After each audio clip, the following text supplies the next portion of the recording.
और आज हम दस्तक देंगे छांगुर बाबा के नीतू लोक के विरुद्ध। छांगुर बाबा ने धर्मांतरण का सबसे खतरनाक नेटवर्क खड़ा किया, वही नेटवर्क जिसकी कमान नीतू उर्फ नसरीन के हाथों में थी। छांगुर बाबा के सिंडिकेट में नीतू उर्फ नसरीन की आज्ञा के बिना पत्ता तक नहीं हिलता था। लेकिन ऐसा क्या हुआ कि नीतू उर्फ नसरीन के चलते ही छांगुर बाबा सलाखों के पीछे पहुंच गया? क्यों छांगुर बाबा के विदेश भागने के प्लान पर नीतू उर्फ नसरीन ने पानी फेर दिया?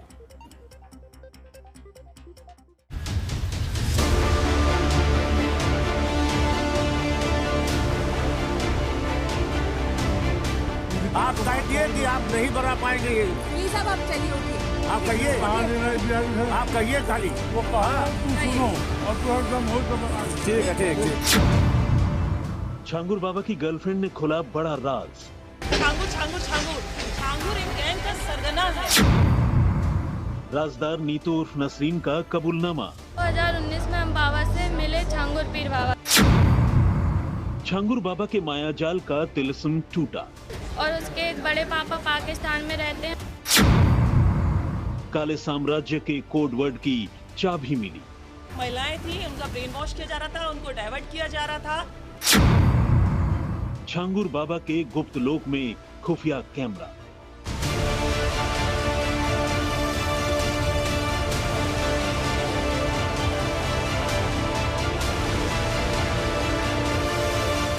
जलालुद्दीन और छांगुर बाबा ने सोचा था धर्मांतरण कंपनी का पर्दाफाश कभी नहीं होगा। अगर कभी खेल से पर्दा उठा तो वो विदेश भाग जाएगा। लेकिन धर्मांतरण रैकेट की पोल खुली तो नीतू उर्फ नसरीन ने छांगुर बाबा के विदेश भागने के प्लान पर पानी फेर दिया। एटीएस को शक है कि बेटे महबूब की गिरफ्तारी के बाद छांगुर बाबा देश छोड़कर विदेश भागने की फिराक में था। बाबा के इस प्लान में नीतू उर्फ नसरीन रोड़ा बन गई, क्योंकि वो भी छांगुर बाबा के साथ विदेश भागना चाहती थी।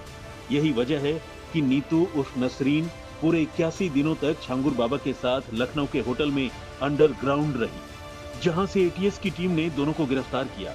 अगर नीतू उर्फ नसरीन ने अड़ंगा नहीं लगाया होता तो आज छांगुर बाबा विदेश भाग चुका होता। इंडो नेपाल बॉर्डर से महज 32 किलोमीटर दूर बलरामपुर के उतरौला में बैठकर छांगुर बाबा धर्मांतरण का जो सिंडिकेट चला रहा था, उस पर एटीएस ने जब शिकंजा कसना शुरू किया तो छांगुर बाबा नेपाल भागने की कोशिश में था। लेकिन साथ में नसरीन भी जाना चाहती थी, या यूं कहा जाए कि नेपाल भागने के प्लान में नसरीन सबसे बड़ा रोड़ा थी। शुरुआती जांच में पता चला है कि छांगुर बाबा के गैंग में नीतू का ओहदा नंबर 2 का था। नीतू कई सालों से छांगुर बाबा के साथ परछाई की तरह रहती आई है और बाबा के सारे काले कारनामों में बराबर की भागीदार है। बाबा की राजदार है। आखिर नीतू उर्फ नसरीन छांगुर बाबा के गले की फांस कैसे बन गई, ये समझिए। दरअसल नीतू तमिलनाडु की रहने वाली है, जबकि उसका पति नवीन रोहरा मुंबई का। खबरों के मुताबिक दोनों के बच्चे नहीं थे, लिहाजा तंत्र मंत्र के चक्कर में कुछ साल पहले छांगुर बाबा के संपर्क में आए और उसके अनुयायी बन गए। छांगुर बाबा ने दोनों को अंगूठियां दी और तंत्र मंत्र के जरिए इलाज का भरोसा दिया। इसी दौरान नीतू अक्सर छांगुर बाबा से मिलने लगी। बहुत जल्द नीतू और नवीन का छांगुर बाबा पर भरोसा बढ़ गया और दोनों ने दुबई में अपना धर्म बदल लिया। धर्मांतरण के बाद नीतू नसरीन बन गई और नवीन जमालुद्दीन बन गया। इस दौरान नीतू और नवीन धर्मांतरण रैकेट से जुड़ गए। बाबा ने दोनों को विदेशों से पैसा लाने का जिम्मा सौंप दिया। कहते हैं कि धीरे धीरे नीतू उर्फ नसरीन बाबा के करीब आ गई और दोनों एक साथ पति पत्नी की तरह रहने लगे। नीतू रेहरा उर्फ नसरीन वो राजदार थी जो बाबा के सारे काले चिट्ठे जानती थी, और न सिर्फ वो काले चिट्ठों की राजदार थी, बल्कि फॉरेन फंडिंग कैसे करवाई जा रही है, फॉरेन फंडिंग को कहां इन्वेस्ट करना है, कैसे इन्वेस्ट करना है, और धर्मांतरण के सिंडिकेट को कैसे आगे बढ़ाना है, बाबा के इस पूरे नेक्सस की असली राजदार नसरीन ही थी। और अब यही नसरीन यूपी एटीएस की रिमांड में तमाम राज उगल रही है। छांगुर बाबा के संपर्क में आने के बाद ही नीतू ने अपने पति के साथ धर्म बदला और धीरे धीरे बाबा के काले साम्राज्य की कर्ता धर्ता बन गई। आरोप है कि धर्मांतरण रैकेट की फंडिंग का जिम्मा बाबा ने नीतू उर्फ नसरीन और नवीन उर्फ जमालुद्दीन को सौंप रखा था। नसरीन और जमालुद्दीन विदेशों से पैसा लाते और पैसों का पूरा हिसाब किताब देखते थे। एटीएस की पूछताछ में नीतू ने कई सनसनीखेज खुलासे किए। नीतू ने एटीएस को बताया है कि छांगुर अपने इकलौते बेटे महबूब को दुनिया का सबसे अमीर आदमी बनाने का ख्वाब देखता था। धर्मांतरण से कमाई करने के साथ ही वो प्रॉपर्टी और दूसरे धंधे की जमीन तैयार कर रहा था। मकसद था अपनी काली कमाई को धंधे में लगाकर सफेद करना। यही नहीं, छांगुर बाबा अपने बेटे महबूब को अपनी टीम का मुखिया बनाना चाहता था। यानी नीतू उर्फ नसरीन की जगह अपने बेटे महबूब को फाइनेंसर बनाना चाहता था। नाबालिगों का धर्मांतरण कराया है। इसके अलावा प्रेम जाल में फंसाकर लोगों का धर्मांतरण कराया गया है।